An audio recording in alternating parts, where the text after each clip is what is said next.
നമസ്കാരം, പുതിയൊരു വീഡിയോയിലേക്ക് എല്ലാവർക്കും സ്വാഗതം. നാളെ തിരുവോണമായിട്ട് ഇങ്ങനൊരു വീഡിയോ ഇടുന്നില്ല. 11 മണിക്ക് ഞാൻ വീഡിയോ അപ്ലോഡ് ചെയ്യുന്നുണ്ടാവില്ല. ഈവനിങ് ഓണവിശേഷങ്ങളായിട്ട് നമുക്ക് വീഡിയോ ഇടാം.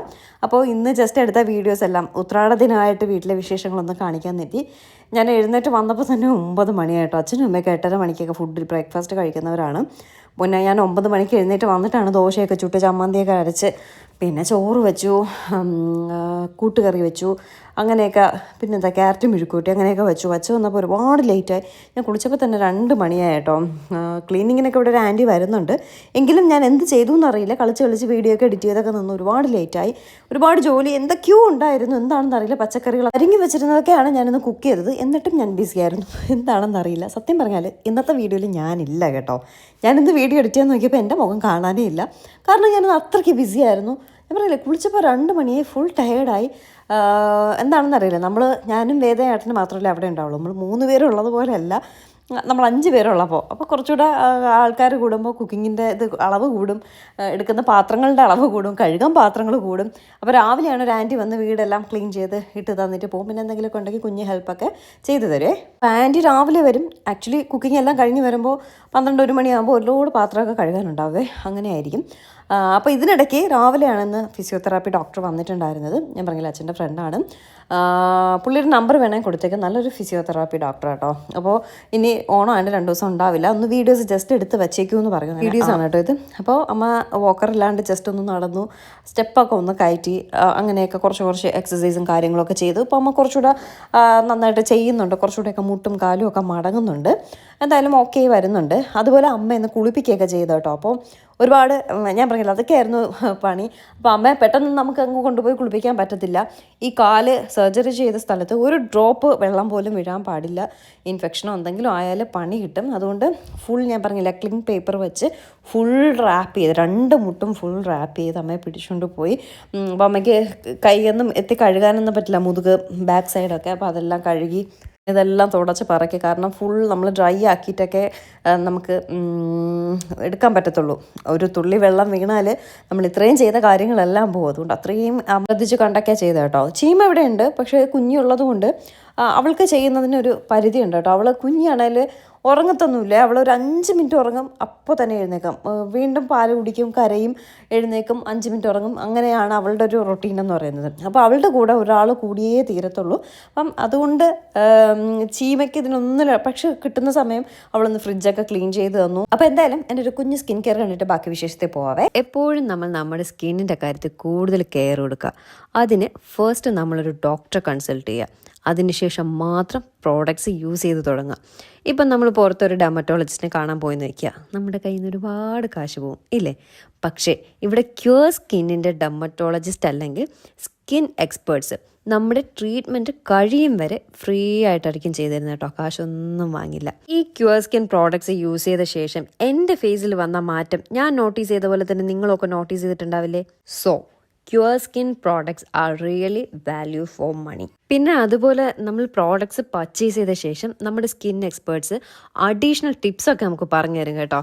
അതായത് ഡയറ്റ് പ്ലാൻ, എത്ര വെള്ളം നമ്മളൊരു ദിവസം കൺസ്യൂം ചെയ്യണം, അങ്ങനെയൊക്കെയുള്ള കുഞ്ഞു കുഞ്ഞു കാര്യങ്ങൾ പറഞ്ഞു തരാറുണ്ട് കേട്ടോ. അതുപോലെ തന്നെ നമ്മളിപ്പോൾ ഒരു പ്രാവശ്യം പ്രോഡക്ട്സ് വാങ്ങിയെന്നിരിക്കട്ടെ, അതൊരു 3 മാസം വരെയൊക്കെ പോകും കേട്ടോ.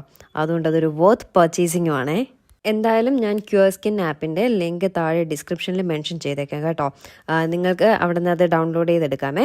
അതുപോലെ ഒരു കൂപ്പൺ കോഡും ഉണ്ട്, അതും ഞാൻ ഡിസ്ക്രിപ്ഷനിൽ മെൻഷൻ ചെയ്തേക്കാം. ആ കോഡ് ഉപയോഗിച്ചാൽ നിങ്ങൾക്ക് 100 ഓഫായിട്ട് കിട്ടും കേട്ടോ. ഓക്കെ, നമ്മൾ പറഞ്ഞു വന്നത് എന്താണ്? ഹെൽപ്പിങ്ങിൻ്റെ കാര്യം. അപ്പോൾ ചീമ ചെയ്തു തന്നു. അപ്പോൾ നാളെ ഓണമാണ്. ഓണമായിട്ട് ഞാൻ തലേ ദിവസം പച്ചക്കറികളൊക്കെ കട്ട് ചെയ്ത് വയ്ക്കും. പായസത്തിനും വരട്ടി വയ്ക്കും കേട്ടോ. അപ്പോൾ പച്ചക്കറികളെല്ലാം ചീമ, സാമ്പാറും അവിയലിനും ഉള്ളത് ചീമ കട്ട് ചെയ്ത് തരാമെന്ന് പറഞ്ഞു. പിന്നെ ഇവിടെ വരുന്ന ആൻറ്റിയെ കൊണ്ട് തോരനും പച്ചടിക്കൊക്കെ അരിയിച്ചേ. നമുക്കവിടെ ലക്ഷ്മി ഹെൽപ്പിനൊക്കെ വരുന്നത് കൊണ്ടും മാത്രമല്ല ഫുഡ് പ്രോസസ്സറൊക്കെ ഉള്ളതുകൊണ്ട് അതിലിട്ടൊക്കെയാണ് തോരനും എല്ലാം ഒക്കെ ചെയ്യുന്നത്. അപ്പോൾ എനിക്ക് കൈ കൊണ്ടുള്ള പണി ഇപ്പോൾ വളരെ കുറവായതുകൊണ്ട് എനിക്കതിൽ ചെയ്യാൻ ഭയങ്കര ബുദ്ധിമുട്ടാണ്. അപ്പോൾ ചീമ സാമ്പാറിനും അവിയലിനും അരിഞ്ഞു തന്നു. അത് കുഞ്ഞി ഉറങ്ങുന്ന സമയത്ത് പാവം കേട്ടോ. അവൾ ഉറങ്ങുന്ന സമയത്ത് അവൾ ഇതെടുക്കാൻ പോവും. എടുത്ത് ഒരെണ്ണം കട്ട് ചെയ്യണത് അവൾ കരച്ചിൽ തുടങ്ങും. വീണ്ടും വന്ന് പാൽ കൊടുക്കും, ഒന്ന് മയങ്ങി വരും, ആരുടെങ്കിലും കയ്യിൽ കൊടുത്തിട്ട് പോകും, വീണ്ടും അവൾ ഉണരും. പാവം അങ്ങനെ നിന്ന് 2 മണിക്കൂർ എടുത്ത് ചീമ കുറേശ്ശെ കട്ട് ചെയ്ത് തന്നെ. കാരണം എല്ലാം കൂടെ എന്നെക്കൊണ്ട് പറ്റുന്നില്ല. എന്താണെന്ന് ചോദിച്ചാൽ എനിക്കറിയില്ല, എല്ലാം കൂടി പറ്റുന്നില്ല.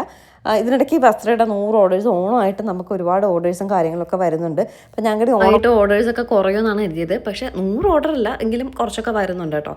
അപ്പോൾ അതൊക്കെ നോക്കണം. എല്ലാ കാര്യങ്ങളും കൂടെ ആയപ്പോൾ ഞാൻ എന്തോ ടയേർഡായിപ്പോയേ. അപ്പം ചീമ എനിക്ക് കുറച്ചൊക്കെ കട്ട് ചെയ്തൊക്കെ തന്നു. അപ്പം നാളെ അടപ്പായസമാണ് വയ്ക്കുന്നത്. ഞാനങ്ങനെ പായസം വയ്ക്കാൻ അത്ര വലിയ എക്സ്പേർട്ടൊന്നും അല്ല. 1-2 പ്രാവശ്യമൊക്കെ ഇങ്ങനത്തെ പായസം സേമിയൊക്കെ വയ്ക്കും. പക്ഷെ നാളെ ഓണമല്ലേ, അട വയ്ക്കാമെന്ന് കരുതി.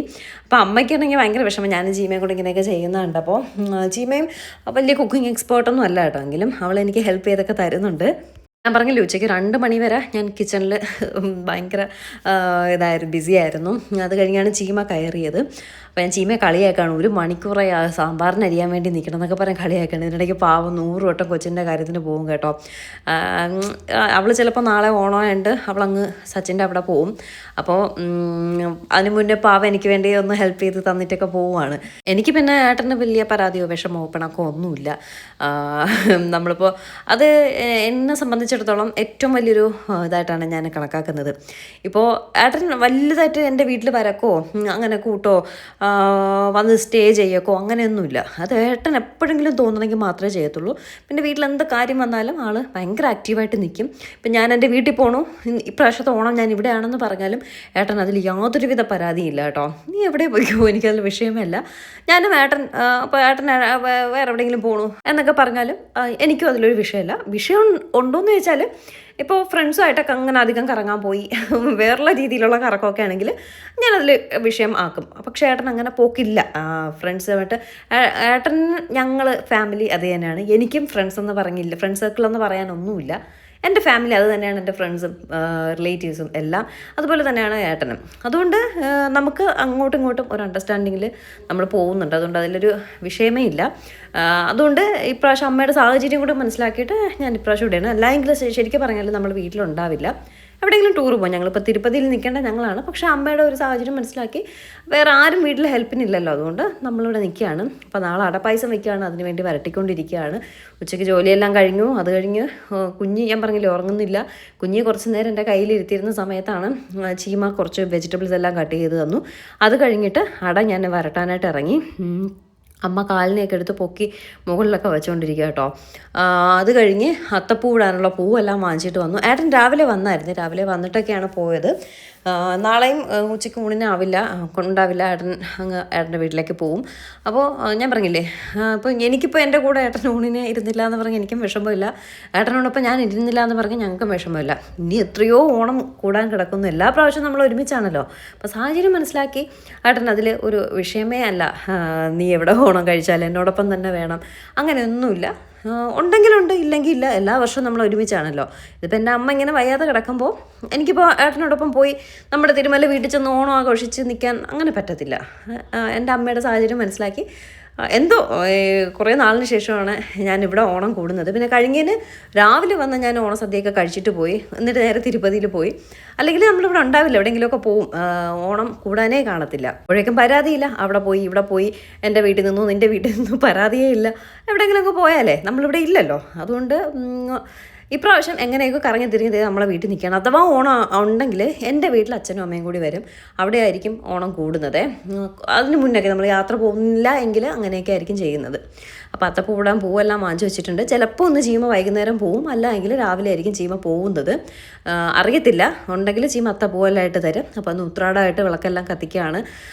അച്ഛനാണ് ഇതിൻ്റെയൊക്കെ ആൾ കേട്ടോ. അങ്ങനെ വിളക്കെല്ലാം സെറ്റ് ചെയ്ത് കത്തിച്ച് റെഡിയാക്കുകയാണ്.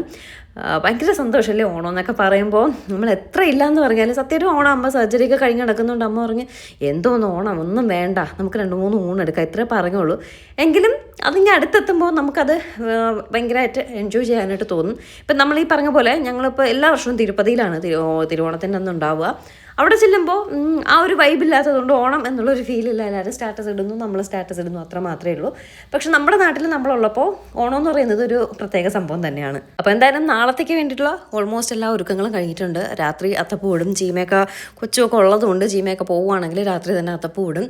പിന്നെ രാവിലെ എഴുന്നേക്കും. പച്ചക്കറികളൊക്കെ അരിഞ്ഞു വെച്ചിരിക്കുന്നതുകൊണ്ട് വലിയ പാടില്ല, അതിനുകൊണ്ട് വെച്ചാലും മാത്രം മതി. പായസത്തിനും വരട്ടി വെച്ചിട്ടുണ്ട്, തേങ്ങാപ്പാലെടുത്താൽ മാത്രം മതി കേട്ടോ. അങ്ങനെ അച്ഛൻ പൂജാകർമ്മങ്ങളെല്ലാം ചെയ്ത് കഴിഞ്ഞിട്ട് കുഞ്ഞിക്കും വേദയ്ക്കും കൂടി മഞ്ഞക്കൊടി വാങ്ങിച്ചു വെച്ചേക്കാം കേട്ടോ. ഓണത്തിന് മഞ്ഞക്കൊടി കൊടുക്കുക എന്നുള്ളത് ഒരു എന്താ പണ്ട് പോലെ ഞങ്ങൾക്കും എനിക്കും ചീമയ്ക്കൊക്കെ കല്യാണം കഴിയണതിന് മുമ്പ് എപ്പോഴും വാങ്ങിത്തരും. അതുപോലെ അപ്പൂപ്പൻ്റെ അമ്മൂമ്മയുടെയും ഫോട്ടോയിലൊക്കെ ഈ മഞ്ഞക്കൊടി വാങ്ങിച്ചിടാറുണ്ട്. അതുപോലെ ഇപ്രാവശ്യം കുഞ്ഞിക്കും വേദയ്ക്കൊക്കെ വാങ്ങിച്ചു കൊടുത്തു. അപ്പോൾ ഇതാണ് ഉത്രാടത്തിൻ്റെ വിശേഷങ്ങൾ. ഓണവിശേഷമായിട്ട് നടക്കണം.